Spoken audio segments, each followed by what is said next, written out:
muchas gracias por su asistencia. Vamos a hablar un rato de Estados Unidos, de las elecciones de Estados Unidos, del momento en el que se encuentra Estados Unidos. Yo acabo de llegar esta mañana de Washington, tengo por lo menos las sensaciones frescas y mis contertulios viajan con frecuencia a Estados Unidos, han vivido allí y podemos decir que son dos de los mayores expertos en este país sobre Estados Unidos. Así es que creo que nos van a poder ilustrar de una manera muy acertada sobre lo que nos viene por delante, que es muy importante y de, como saben, de repercusión mundial. Hay elecciones este mes de noviembre y tenemos dos candidatos muy pintorescos, digamos, muy excepcionales. No es común encontrarnos con unas elecciones de esta naturaleza. A mi izquierda está Jorge Díaz Cardiel, que es, como les digo, es un experto en Estados Unidos, especialmente en economía, en consultoría empresarial en marketing y ventas, comunicación, en lobby, relaciones institucionales, relaciones con inversores, es director general de Advice Strategic Consultants, anteriormente fue director de ESOPs y de Brother Worldwide, de Porter Novel International, director de marketing de Intel.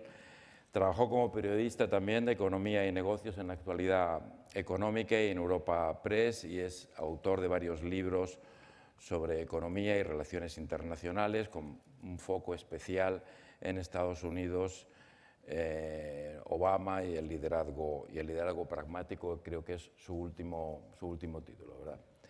Juan María Hernández Puertolas es igualmente un colega, periodista, e igualmente un gran experto en Estados Unidos desde hace muchos años. Podemos decir que es un veterano sin que se moleste porque es probablemente el mayor experto en este país de John Fitzgerald Kennedy, al que conoció y desde entonces ha cubierto decenas de procesos electorales en Estados Unidos.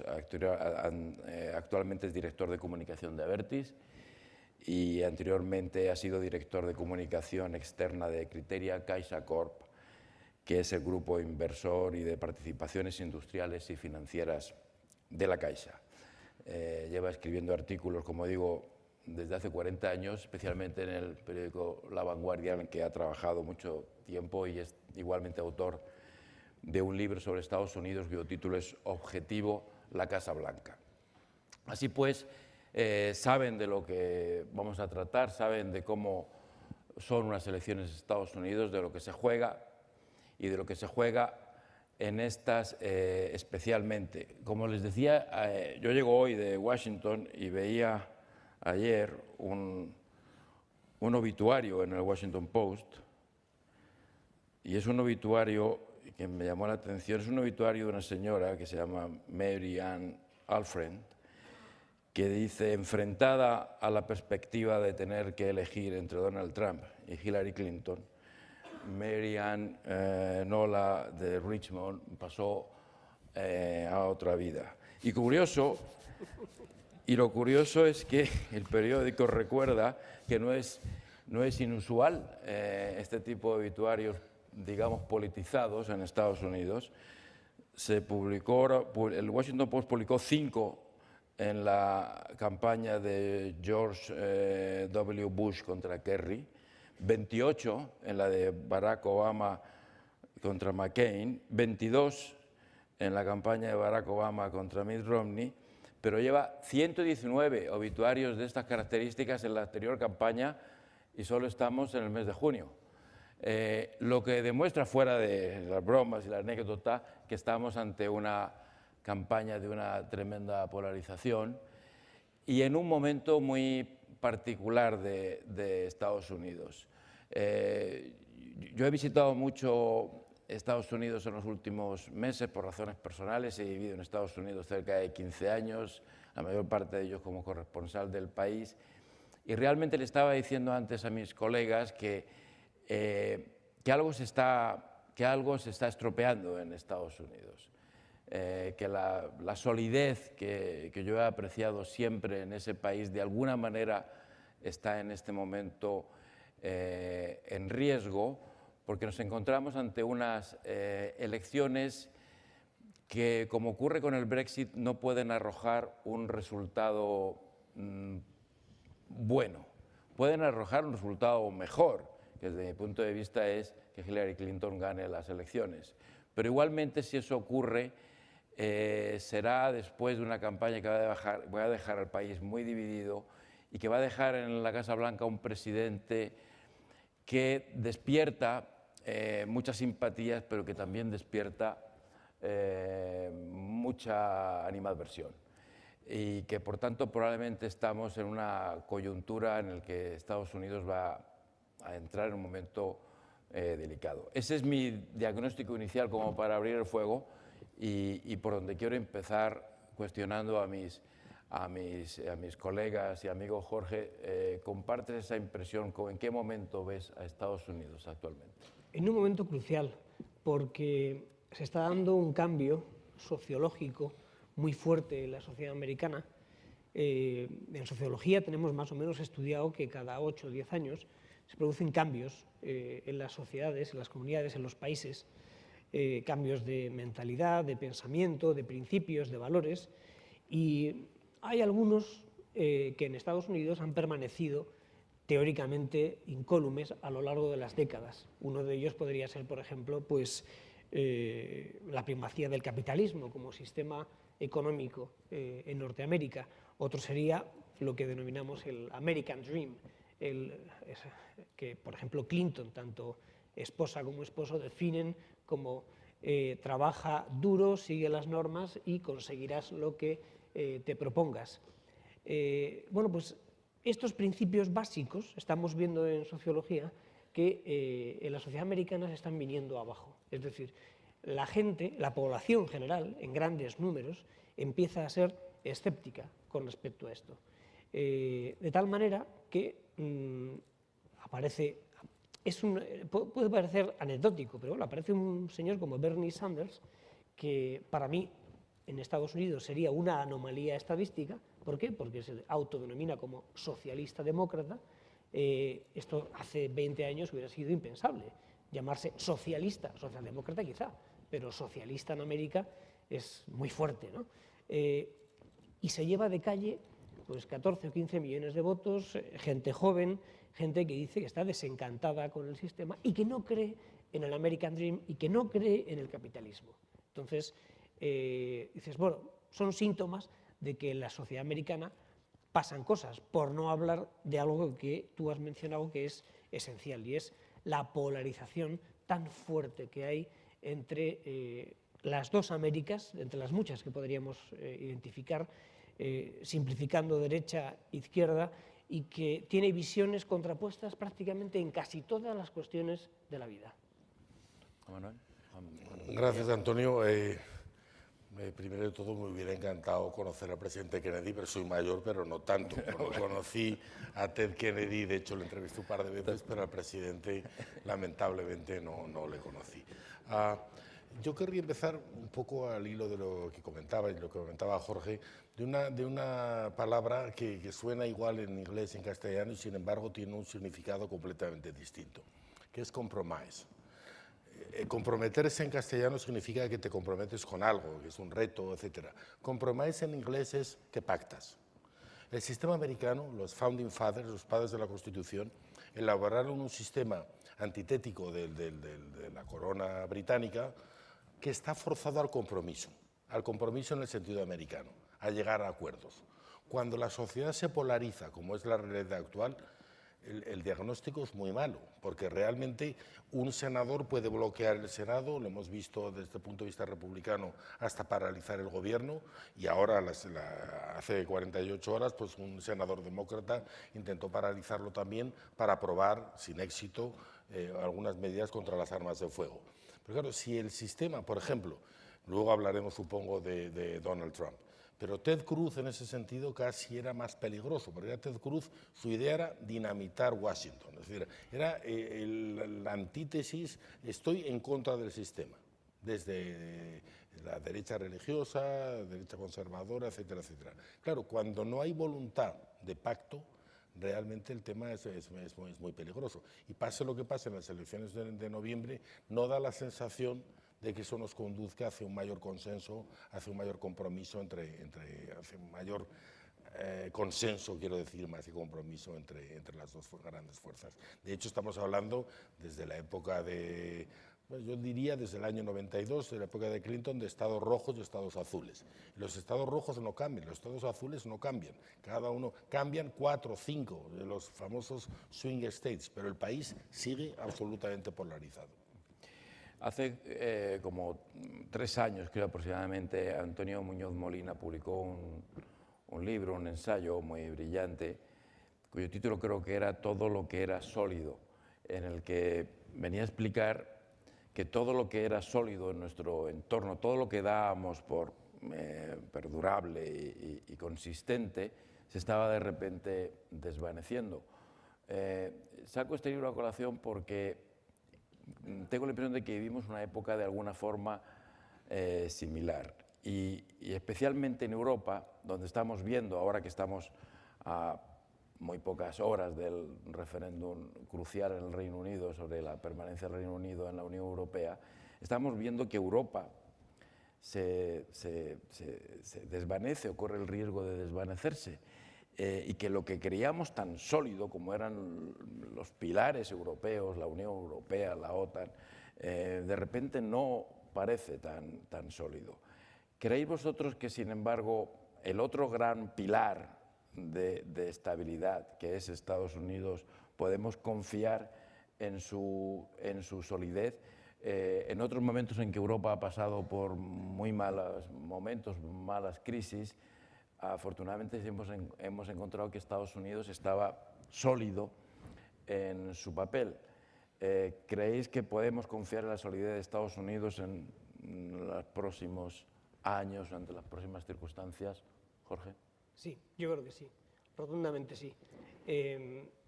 Fíjate que la visión que hablas o que defines de la Unión Europea es precisamente la que tienen los norteamericanos de la Unión Europea. Es decir, cuando vas a Norteamérica y preguntas por Europa, dicen los Estados Unidos de Europa. ¿Qué es eso? Si es una amalgama de naciones-estado distintas con un gobierno de burócratas no elegido en Bruselas. Eso el que sabe lo que es la Unión Europea, porque vas a Reno y seguramente no lo saben. Entonces, ellos sí creen fuertemente en la unidad de la nación americana y el patriotismo es un valor en sí mismo para ellos. Podrá haber debates sobre si, como uno de los padres fundadores dijo, esta es una nación unida under God, ¿no? Bajo Dios, pero la unidad de Norteamérica no se pone en tela de juicio, aun cuando haya un enfrentamiento muy fuerte entre demócratas y republicanos, pero sí es verdad que dentro de ambos partidos se está produciendo una división que, por ejemplo, ha llevado a Hillary Clinton, que es una mujer muy religiosa, a acudir a una frase evangélica. Decía el otro día en un mitin que una casa dividida no puede prevalecer, que es una frase de Jesucristo en el Evangelio. Y lo dijo porque, aludiendo a Bernie Sanders, oye, por favor, da el brazo a torcer de una vez, préstame tu apoyo, necesito el voto joven, son muchos millones de gentes, pero en el bando republicano pasa 3/4 de lo mismo. Ronald Reagan había conseguido unir a todas las familias republicanas, conservadores fiscales, a los religiosos, a los que quieren la primacía de Estados Unidos en el mundo, y ahora vemos, pues decía Juan María, cómo Ted Cruz, a modo de ejemplo, quiere que eso, ¡bumba!, salte por los aires, el Tea Party también. Es decir, vemos más diversidad, pero hay un punto en común que es el patriotismo, que se manifiesta, yo creo que en 2 cuestiones. Uno, que desde el punto de vista económico, Estados Unidos siga siendo el motor de la economía mundial, es decir, siga siendo ese 25% del PIB mundial y empuje, tire del resto de las economías, máxime en un momento en el cual vemos como países emergentes como China desacelerándose, Rusia en recesión, México yendo para abajo, Turquía en recesión, Brasil pasándolo francamente mal. Bueno, pues Estados Unidos es esa ciudad que brilla en la colina que decía Reagan. La economía en primer lugar y en segundo lugar el mantener la primacía de Estados Unidos en el mundo, que es algo que se ha discutido mucho en los últimos años y que el presidente Obama decidió resolver de una manera muy sencilla, y es: ya no somos los únicos, esto es un mundo, perdón por la redundancia, multipolar, y debemos adaptarnos a ello. Juan María. Creo que, bueno, desde la época que Arthur Schlesinger, por cierto, asesor de Kennedy, escribió La presidencia imperial, más bien el poder norteamericano y sobre todo el presidente ha ido a menos. Es lo que Joseph Nye, decano de Harvard, habló de poder blando. Para entendernos, hace 20 años hubiera sido impensable que todos los confidenciales, diarios online, en papel, etcétera, hablaran de la victoria de los Cleveland Cavaliers sobre los Oakland Warriors. La NBA forma parte de nuestras vidas, la cultura norteamericana en todos los sentidos. Ese es el poder blando. Sin embargo, el poder estricto del presidente de Estados Unidos no es tan grande. Una famosa buta de The Economist, de la revista, dijo que cualquier director general de un ministerio británico mandaba más que el presidente de Estados Unidos. Quizás es una butada, evidentemente, pero Reagan, que fue un presidente muy popular, no consiguió ver aprobados sus presupuestos en ninguno de los 8 años que estuvo en el ejercicio, porque el power of the purse, el poder del dinero distribuir, está en el Congreso, y los tipos de interés están en la Reserva Federal. O sea que es un poder muy, muy repartido. Con lo cual, yo creo que esos contrapesos son muy útiles a medio plazo. Es decir, en el supuesto realmente preocupante de que Donald Trump fuera presidente, hay esas garantías de que muchas locuras tampoco podría hacer, porque el sistema previene que se hagan esas locuras, ¿no? Quizá después, si tenemos tiempo, pasemos de nuevo al papel internacional de Estados Unidos y el papel como garante de la estabilidad y la seguridad, pero vayamos un poco a la actualidad.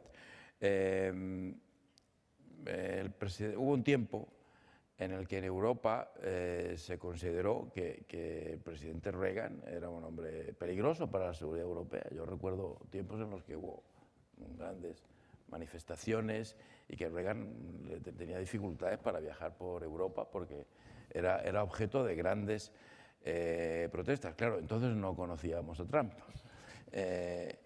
Pero tú que sí que conociste a Reagan, has dicho antes, que refiriéndote a Trump, que es peligroso. ¿En qué sentido? ¿Qué tenemos que temer que pase si Trump gana las elecciones? Yo creo que hay una cosa de estilo personal. Reagan, el presidente Obama no se ha ocultado de manifestar su admiración por Ronald Reagan. Y luego hay una característica personal que compartía con John Kennedy, que es lo que llaman el self-deprecating style, la capacidad de reírse de uno mismo. Eso es muy importante, es decir, no la solemnidad. Donald Trump demuestra tener la piel muy fina. Lo que más le molesta es que digan que no tiene 5.000 millones de dólares y dicen que es un pobre, tiene muchísimo más. Eso contrasta con Ronald Reagan, al que le acusaban de no ser muy trabajador, y siempre estaba aquella famosa frase, dicen que trabajar duro no ha matado a nadie, pero yo digo, ¿por qué arriesgarse? Este estilo que hacía meter en el bolsillo de la gente, hacía de un conservador, de defender sus ideas, pero no esto de Donald Trump de decir un día blanco, negro, sin... O sea, una de las frases el otro día, uno de los grandes expertos en política americana, que hizo primero un libro anónimo, aquí el Primary Colors, que luego fue llevado al cine, Joel Klein, decía el otro día una cosa en Time Magazine que era realmente preocupante. Donald Trump ha dicho muchas tonterías o muchas cosas muy fuertes, pero dijo una que tendría que llegar realmente a la gente, que es decir, en el 2007-2008 dijo, ojalá se produzca una crisis inmobiliaria brutal, ojalá se pinche la burbuja, porque yo voy a comprar barato y me voy a forrar. O sea, el pinchazo de la burbuja inmobiliaria en España, dolorosísimo, no es nada cuantitativamente con lo que se produjo en Estados Unidos. Comunidades devastadas en todo el sur del país, en tal cual. Claro, eso la gente que le han echado de su casa, ¿cómo puede contemplar un episodio, una frase, una sentencia de ese tipo?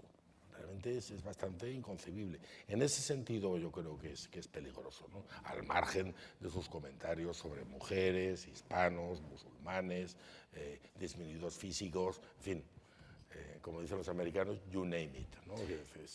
En el campo del peligro de Trump, Jorge, ¿qué crees que puede ocurrir si ganan las elecciones? ¿Podría, yo qué sé, pues, cumplir con esas amenazas de expulsar a los mexicanos o impedir la llegada a Estados Unidos de musulmanes? ¿Se puede convertir Estados Unidos en un país bajo la presidencia de Trump en que un musulmán no pueda entrar o en el que incluso los norteamericanos de padres mexicanos nacidos en Estados Unidos no puedan tener la nacionalidad? ¿Podemos experimentar semejantes cambios? A priori no, por una razón fundamental, y es por lo que decía Juan María antes de el cómo los padres fundadores establecieron el sistema americano de check and balances, por el cual el presidente tiene sus poderes limitados y el Congreso, es decir, Cámara de Representantes y Senado, digamos que le mantienen un poquito a raya. Pero también es cierto que, por ejemplo, el presidente Obama, que sí llegó con planes al gobierno versus Trump, de quien no sabemos si tiene planes o no, más allá de los eslogans, pues a pesar de los pesares, a pesar de los republicanos, a pesar de una oposición muy fuerte, sí que ha conseguido, evitando el default, aprobar el presupuesto varias veces, contra todo pronóstico. Ha conseguido sacar adelante una reforma sanitaria que ha permitido que 32 millones de personas que no tenían seguro médico lo tengan. Ha hecho una reforma financiera en Wall Street que, hombre, él dice, va a evitar que sucedan crisis financieras como la que hubo entre los años 2007 y 2009. Quizá no sea tanto así, pero algo es. Quiero decir con esto que versus un Barack Obama y Hillary Clinton, que llegan al gobierno con planes, con programas serios, sólidos. Uno de los problemas de Trump es la impredictibilidad, es decir, que un día dice que va a bombardear Irán, otro día que se va a sentar a hablar con Kim Il-jung de Corea del Norte, un día dice que a los chinos los sienta en una mesa y los va a vapulear, al día siguiente dice no, son muy amigos míos porque negocio con ellos y yo soy un experto negociador. El cómo llevar a cabo los planes de él cuando un día piensa A y otro día piensa B es ya en sí mismo un problema. Es una gran, es decir, la inconsistencia le caracteriza, más allá de que consiga titulares. Luego, como le dijeron algunos miembros de su propio partido, por ejemplo, Marco Rubio, digo, oiga, ¿y usted cómo va a hacer para meter a 11 millones de hispanos en autobuses y llevárselos? ¿No se da cuenta de que va a ser la migración más grande de la historia? O sea, ¿qué utiliza? ¿La Guardia Nacional, los marines para movilizar, separar a las familias? Verdaderamente que esa impredictibilidad aplicada a cualquiera de los campos en que nos fijemos, de manera muy especial en la economía, es un problemón.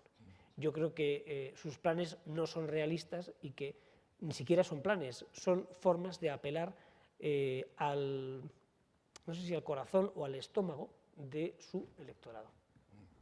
Yo comparto vuestro punto de vista de que Trump es un peligro, pero un peligro incluso mayor de lo que estáis mencionando. O sea, yo creo que las cosas más inconcebibles ocurren.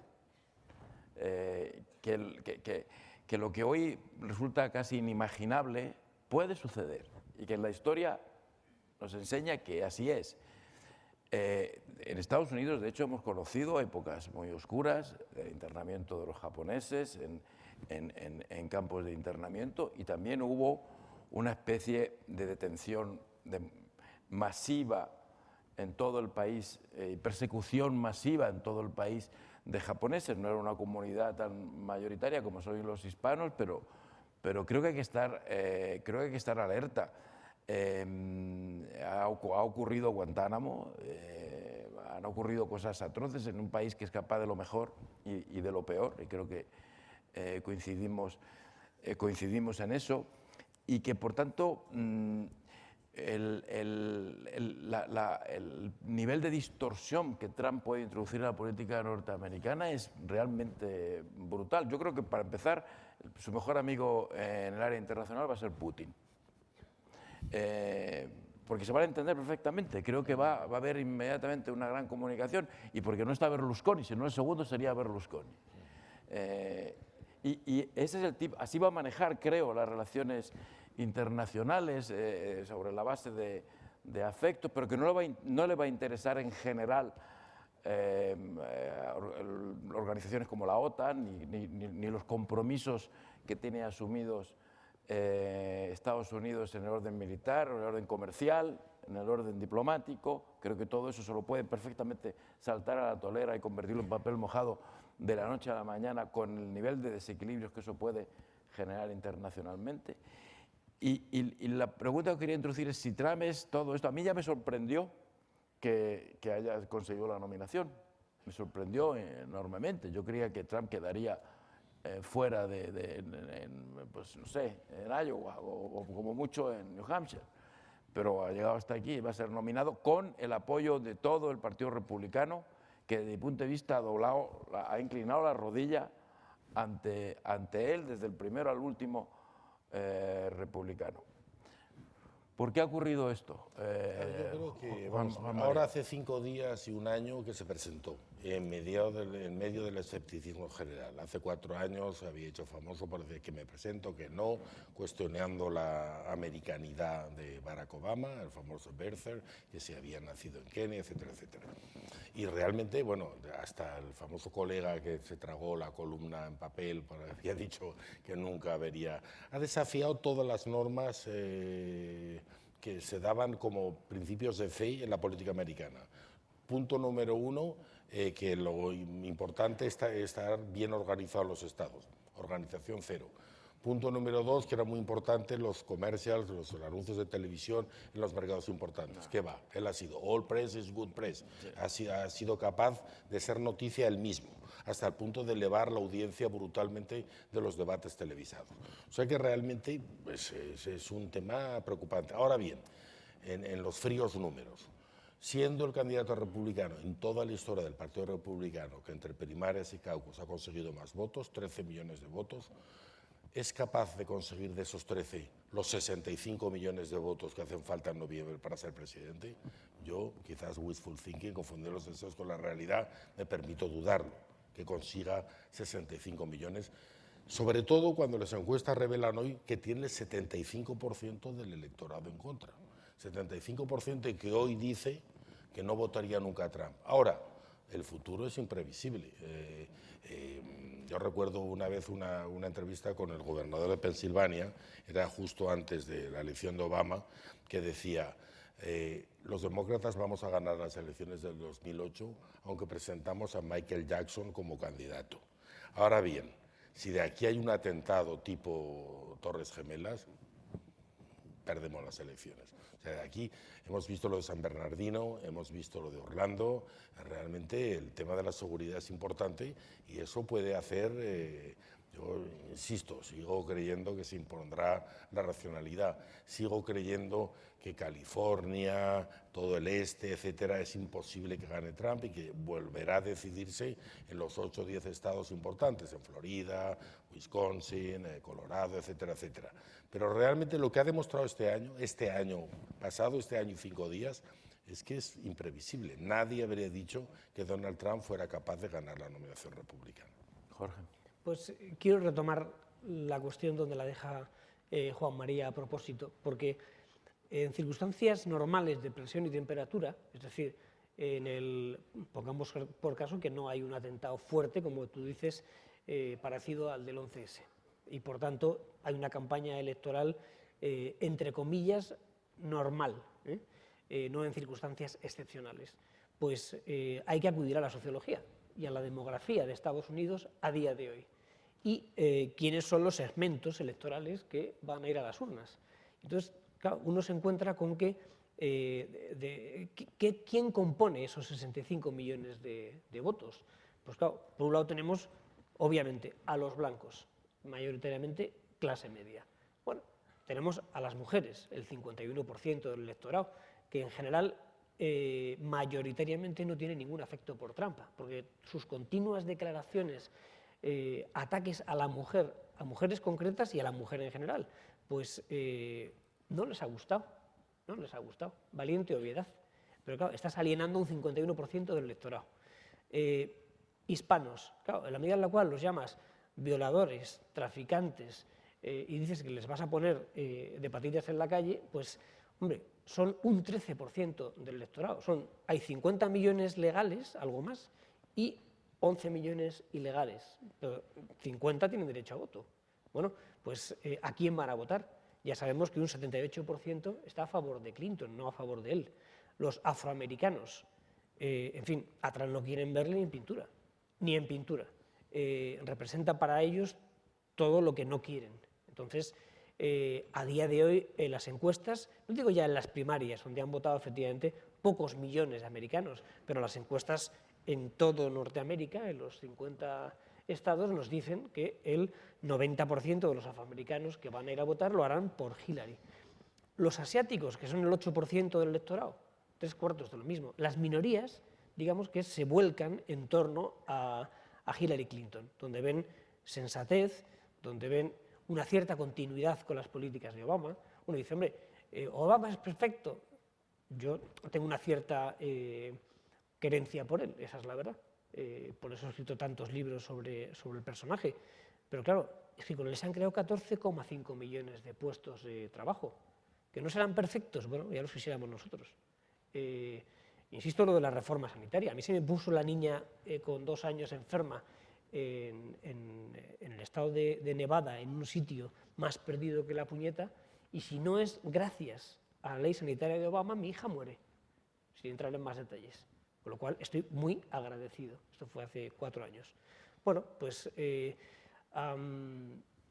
la demografía juega a favor en los grandes números de Hillary Clinton, aun cuando no sea perfecta, porque, decía Juan María, un 70 y tantos % está en contra de Trump en todo Estados Unidos. En el caso de Hillary no llega al 60%, grosso modo, pero digamos que si tuviéramos que elegir entre cualquiera de los dos, los americanos hoy en las encuestas nos dicen que prefieren a Hillary.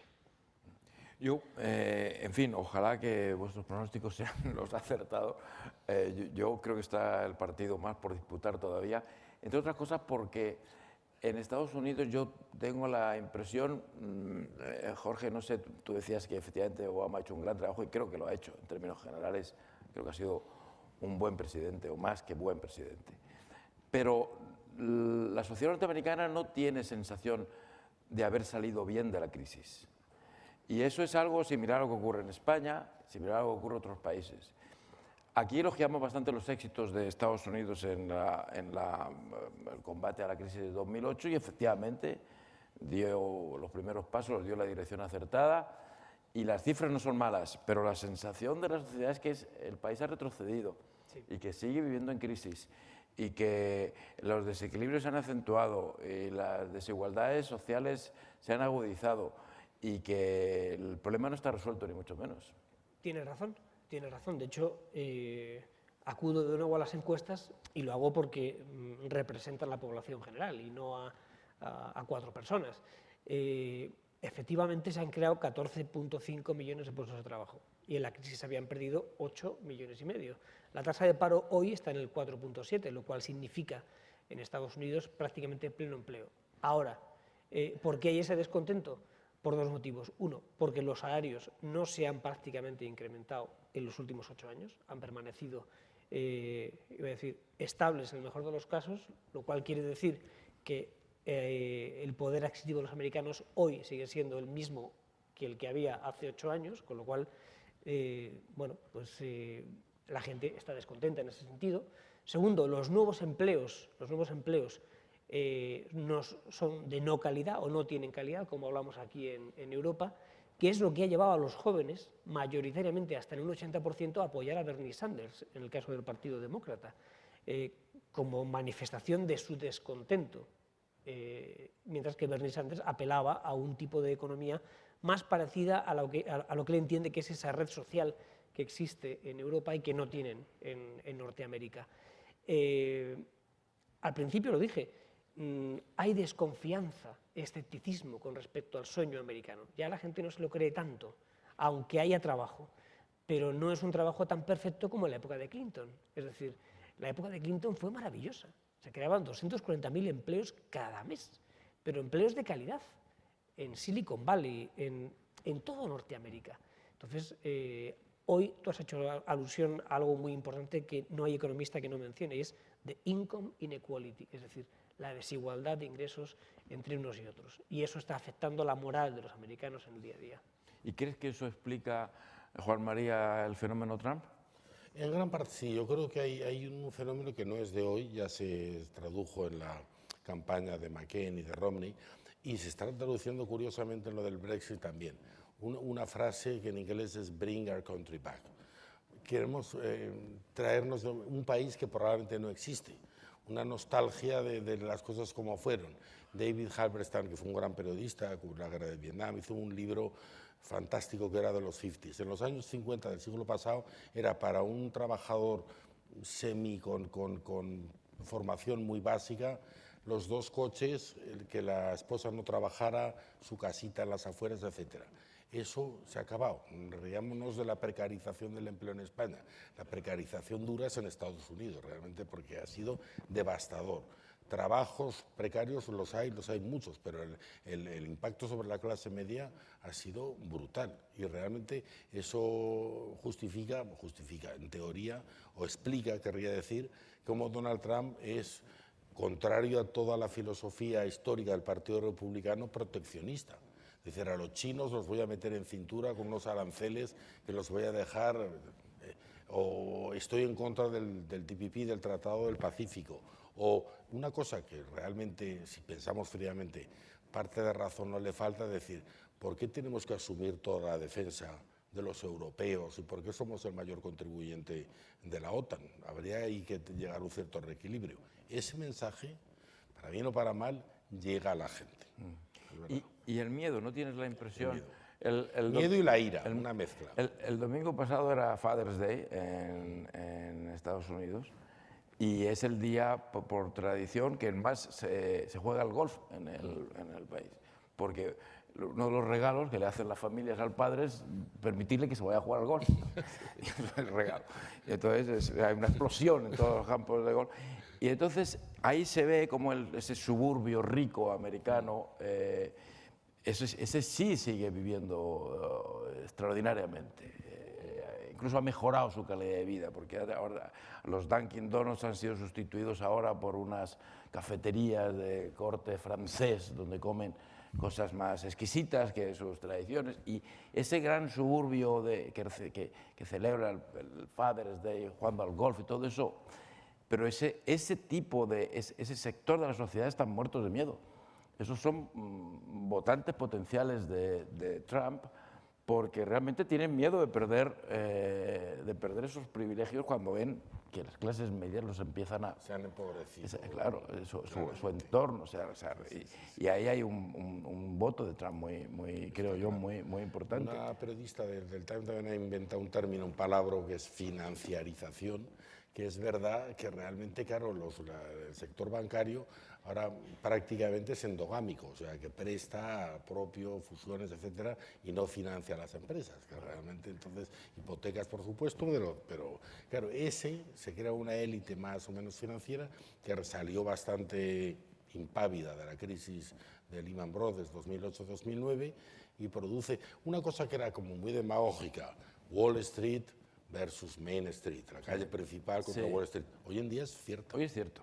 Es cierto. Hay gente que está... realmente que está contra la comunidad financiera brutalmente. De hecho, en la transición entre Bush hijo y Obama, bueno, el sistema estuvo a punto de irse al garete. Y realmente fue el gobierno federal el que intervino haciendo un bailout, un salvamento de la banca. Claro, eso que luego no haya tenido repercusiones desde el punto de vista penal, etcétera, etcétera, también influye al malestar y al cabreo, con perdón, de gran parte de la sociedad americana. Es cierto. Vamos a atender algunas preguntas del público. Una de ellas dice, si seguimos así, ¿piensan ustedes que el defensor del capitalismo en el futuro tendrá que ser China? La verdad es que está bien traída la pregunta porque el capitalismo en este momento, en su expresión más pura, probablemente se practica en China. ¿Cómo lo ves, Jorge? Pues que el capitalismo en China ha tenido un recorrido corto, en cuanto a su éxito, porque ya en el 2012, o sea, hace 4 años, empezamos a ver que la economía china dejaba de crecer a 2 dígitos, a lo cual con Deng Xiaoping, el pequeño timonel, pues ya nos habíamos acostumbrado, ¿no? La gran fábrica del mundo.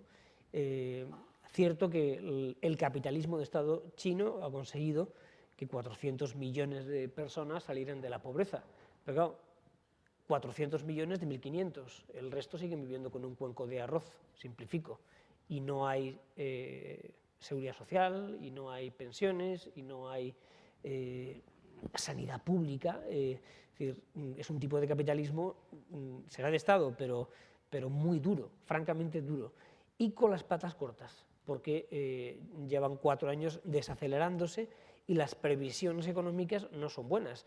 Cuando el actual premier chino, Xi Jinping, llegó al poder, su objetivo era no solo mantener el crecimiento económico, sino, entre comillas, redistribuirlo, buscar una mayor igualdad social. No lo ha conseguido. Posiblemente no sea culpa suya, sea culpa del propio sistema. Pero la realidad es que, pues, fíjate, uno de los lemas de Hillary Clinton es Make it in America again, es decir, volver a fabricar en Estados Unidos. Pero claro, fabricar en Estados Unidos, Apple, Hewlett Packard, etcétera, significa dejar de fabricar en China, donde Foxconn tiene fábricas de 1 millón de fulanos, trabajando allí 18 horas diarias. Ese tipo de capitalismo es durísimo, evidentemente. Bueno, pues Hillary dice, oiga, vamos a traer esos empleos a Detroit, a casa, otra vez, de nuevo, al Silicon Valley. Eso va a afectar a China, sin lugar a dudas, va a afectar a China. Ya le está afectando. Entonces yo creo que no va a ser el ejemplo a seguir, el ejemplo chino, porque vemos una deceleración muy rápida de la economía china. Juan María, ¿tú crees que Estados Unidos va a seguir siendo el faro del capitalismo mundial? Bueno, hay una deriva, y que ha salido en muchos medios de comunicación y tal, que hay una cierta deriva autoritaria en todo el mundo. O sea, que el fenómeno Putin, el fenómeno Erdogan, el fenómeno Xi Jinping en China, el fenómeno Trump, pues es preocupante. De que, por ejemplo, en la cultura política rusa está el autoritarismo. No realmente un dirigente tipo Putin, a primera vista, en un país occidental nunca ganaría elecciones. Esto que ponga al otro, al Medvedev, ahora me pongo yo, en fin, con una corrupción rampante, etcétera, etcétera, pues no sería de recibo en un país occidental. Pero estamos viendo esa deriva en bastantes países, y entonces eso es vamos, la elección de Donald Trump como presidente de Estados Unidos sería un síntoma muy preocupante de esa deriva autoritaria, que yo creo que no se va a dar. Sigo creyendo que hay el sistema genera los anticuerpos y los pesos y contrapesos para evitarlo, pero ahí está el peligro. La amenaza de China, de todas maneras, sí se siente en la zona. En los últimos años, el número de japoneses y otros asiáticos que están comprando propiedades en Hawái, por ejemplo, y en algunas partes de California ha crecido enormemente porque empiezan a observar la incertidumbre que hay en Asia y la pérdida de capacidad de Estados Unidos de ejercer control en Asia, y eso probablemente uno de los fenómenos más inquietantes los que nos podemos ver, con los que nos podemos conocer los próximos años, ¿no? Sí, de hecho, en el primer mandato Obama, el presidente Obama le encargó a Timothy Geithner, el que era secretario del Tesoro, y a Hillary Clinton, secretaria de Estado, que pusieran en marcha lo que se dio en llamar el diálogo económico y estratégico con China, que se inició en abril del año 2009 con un encuentro en Londres. 4 años de muchísimas reuniones en Estados Unidos y en China han dado lugar, con perdón, a nada. Todo aquello ha quedado en nada, nadie se acuerda del diálogo económico y estratégico. Al final, Estados Unidos ha puesto en marcha efectivamente el TTP, un tratado de libre comercio con 11 países de la zona, y hasta la propia Hillary, que en su momento lo impulsó, ahora pues casi reniega de él. Entonces, hemos visto cómo durante unos años Estados Unidos ha girado su foco de atención de Oriente Medio, donde estaba metido en varias guerras, donde, por cierto, es algo que contribuye al aumento del déficit público. Valiente obviedad, pero un premio Nobel como Joseph Stiglitz dice, oiga, mire usted, tan solo una de esas guerras, la de Afganistán, cuesta 1 trillón con T de dólares. La otra, otro trillón. Como nos metamos en más, mire usted dónde acabamos, ¿no? Ya además para perderlas, porque ha gastado muchísimo dinero y ha perdido las 2 guerras. En Afganistán, como mínimo, la situación no es mejor que cuando Estados Unidos entró, y en Irak creo que podemos decir que es muchísimo peor, ¿no? Creo que ha sido una pérdida de vidas, en primer lugar, y de dinero probablemente inútil, aunque pues, sea grave reconocerlo, pero me temo que es así, ¿no? Hay otra pregunta del público que nos dicen cómo ve el dólar de cara a las elecciones en Estados Unidos con la paridad frente al euro. Dependerá de quién sea presidente, va esto a influir. Seguirá en la banda actual, 1,10, 1,14. Jorge, quizá tú puedes. Yo la verdad es que mi teoría es la paridad, una tendencia hacia la paridad, lo cual a nosotros no nos conviene, porque hasta ahora cada vez que hemos viajado a Estados Unidos hemos disfrutado de un 30% de descuento, y sin embargo eso está dejando de ser así. ¿Influirá el hecho de que haya un nuevo presidente? Hombre, yo creo que el hecho de que Trump fuera, en su caso, elegido presidente, afectaría, sin lugar a dudas, al valor del dólar. Yo creo que sí. Pero por la impredecibilidad de sus políticas económicas que todavía desconocemos. Si lo es Hillary, preveo una mayor estabilidad, sin lugar a dudas, muchísima mayor estabilidad. Yo creo que predecir, como dicen los anglosajones, es especialmente difícil, especialmente acerca del futuro. Con lo cual, pero en tipos de cambio es verdad que, claro, si Donald Trump hiciera el 10% de las políticas económicas que dice defender, habría una devaluación del dólar brutal. Claro, si hiciera un arancel sobre los productos chinos, si hiciera un muro con los mexicanos, en fin, no quiero ni pensar, bueno, es abocado a la recesión, pero como en el 29. Sí. Esa es la receta para entrar en recesión. Ahora, yo creo que existe un dios del capitalismo que impedirá tal tipo de salvajadas. Pero realmente del sentido común. Sí. Una pregunta que a nosotros, y en fin, los tres somos de alguna manera, por nuestro trabajo, influimos en la opinión pública, y creo que va especialmente dedicada. Según hemos visto que estamos inundados por la creciente ola de información, es la polarización política en Estados Unidos, también en España, recuerda, un resultado de una sociedad informada superficialmente y manipulada por los medios sociales. ¿Creéis que los medios hemos influido con nuestro mal trabajo a esta polarización? Yo creo que el genio de Donald Trump ha sido lo que llaman el news cycle, dominar el ciclo de noticias. No olvidemos que 8 millones de personas le siguen diariamente en Twitter y que por lo visto tuitea él personalmente. Y es evidente que esos mensajes de 140 a 142 caracteres es un mensaje pues como muy primario, como muy simplista. Y realmente los medios de comunicación, especialmente en Estados Unidos, se están cubriendo de ceniza. O sea, es decir, ¿cómo no predijimos este fenómeno? ¿Cómo no hemos podido realmente predecir esta especie de locura, ¿no? Pero realmente es verdad que se está produciendo una tendencia, en España también, a lo que llaman el información, entretenimiento, el infotainment, o sea, y lo vemos en nuestros candidatos que van a los sitios así de tertulias más light, etcétera, más que someterse al escrutinio de lo que se llamaba prensa seria o prensa de referencia, ¿no? Es un fenómeno innegable, a mi juicio. Yo creo que en Estados Unidos hay en torno a 48 millones de personas que han estado durante mucho tiempo fuera del radar del sistema. Es decir, que los diarios como The New York Times, Washington Post, Los Angeles Times o The Wall Street Journal, por decir algunos diarios muy importantes, efectivamente llegan a muchos millones de personas, y lo mismo Fox, CNN, etcétera.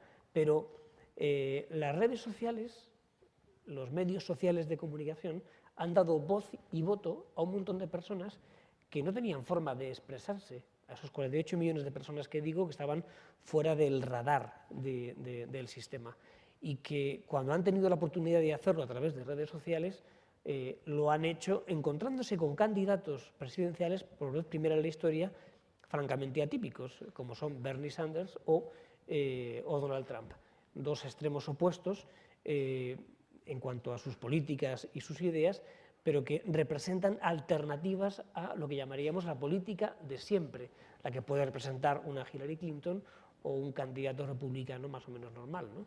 Entonces, yo no creo que sea culpa de los medios de comunicación, sino que allá había un descontento social fuerte en Norteamérica que se arrastraba desde hace un montón de años, que no tenía vía de escape y vía de expresión, y que las redes sociales han permitido que en un país donde la penetración de Internet es muy alta, pues se manifieste públicamente.